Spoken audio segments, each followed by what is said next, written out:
to be for a good reason. So I'm going to start here. If I want to make a sweep, I have to unlock. So I unlock, push away, right? Change my grip, pull him in. Now this leg has to be low enough. Up here, I can't kick him. This leg has to be low. And if he's sitting back on his body, he's heavy. I can't do this. This is very difficult. I load him, then I can sweep him. It becomes very easy. Does that make sense? Yes, sir. All right. Start here. If you want it, you can also start here, right? I'm still controlling him this way.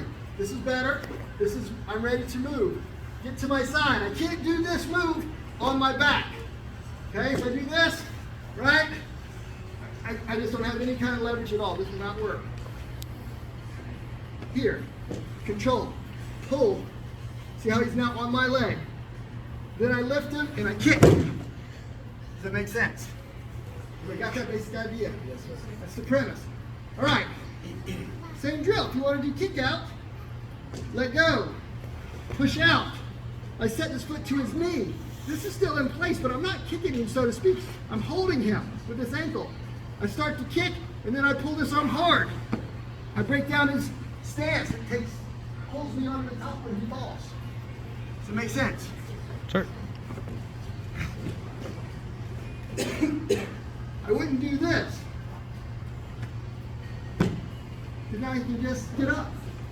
I don't have to. Everything I do has purpose. Now, he goes to get up. Still works.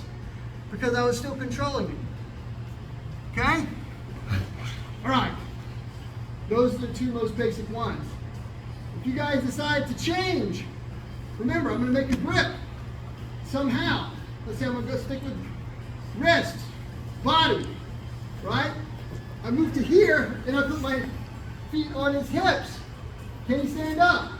Yeah. Of course he can, but then I own him, right? He's going to probably try to get his arms a little bit free, no problem. He pulls himself back into position. I drop my feet here. He pulls towards, I get underhooked, head in his chest. I make my body round, I rock, I lift, I have elevated. Does it make sense? There's a couple of you that can do this. I'm going to say probably Graham and Jeremy are going to have the best opportunity, right? I move to this position, right? I underhook, put my head to his chest, interlock the fingers, I go to give a grip. Then I hold this lock, I push my feet out, right? And I've got a small submission. Okay? Sure. Make sense? It's just a variation. All right. Let's go back to the basic arm locks. Right? Wrist control, body control. I want the arm bar. I shouldn't do like this and pull him to here. Now I can't get my foot in that hole. Even if I tee up really good. I'm like, I've damaged the opportunity by screwing up his posture. Control, right? Turn, notice I'm still holding him, right? Break, and then I kick. I've got this position. He doesn't have to fall. I can totally armbar from there, right?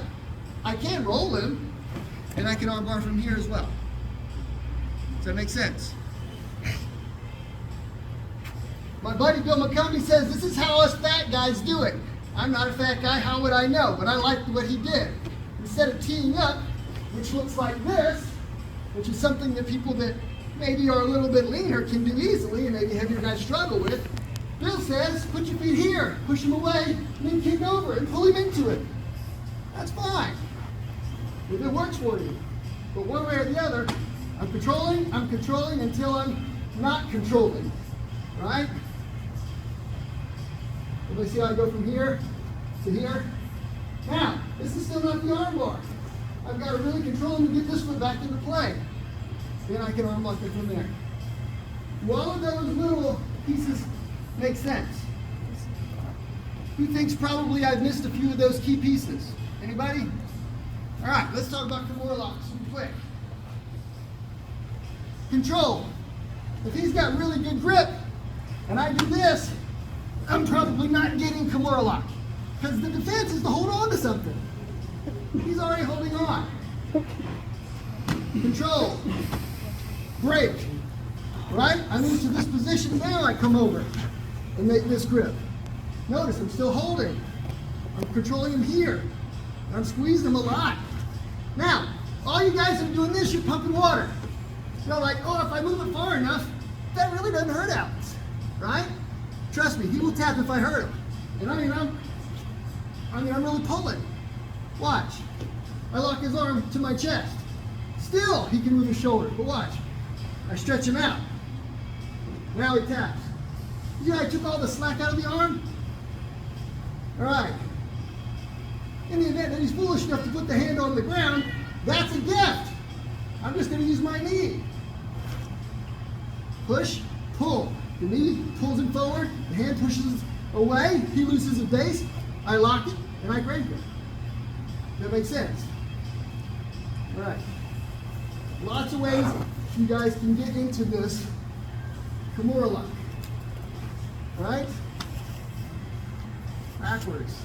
Switch this way if you prefer. But if you go in with one hand to break his grip, it's here. And my arm isn't strong enough to pull him forward. Right? So it's my legs. Now once I get this, I apply pressure to his face. And I'm already working his shoulder. Now I can grab this and I can start pulling until I make the lock. Okay? Sure. However you guys need to get into your arm locks and your sweeps, work reps so that it becomes muscle memory. Don't give up early. Right when most people give up is about 2 seconds before the other guy taps. Hold it a little longer. If you're doing everything you can and he's not tapping, take a deep breath, hold position, tighten everything up, reapply the lock, okay? They'll tap. If they don't tap and you're convinced something's wrong, no problem, you can change. If you don't have me in a great lock or a great choke, I'm gonna hold out and see if you get tired or you get frustrated. Cool? Sure. All right, get a new partner.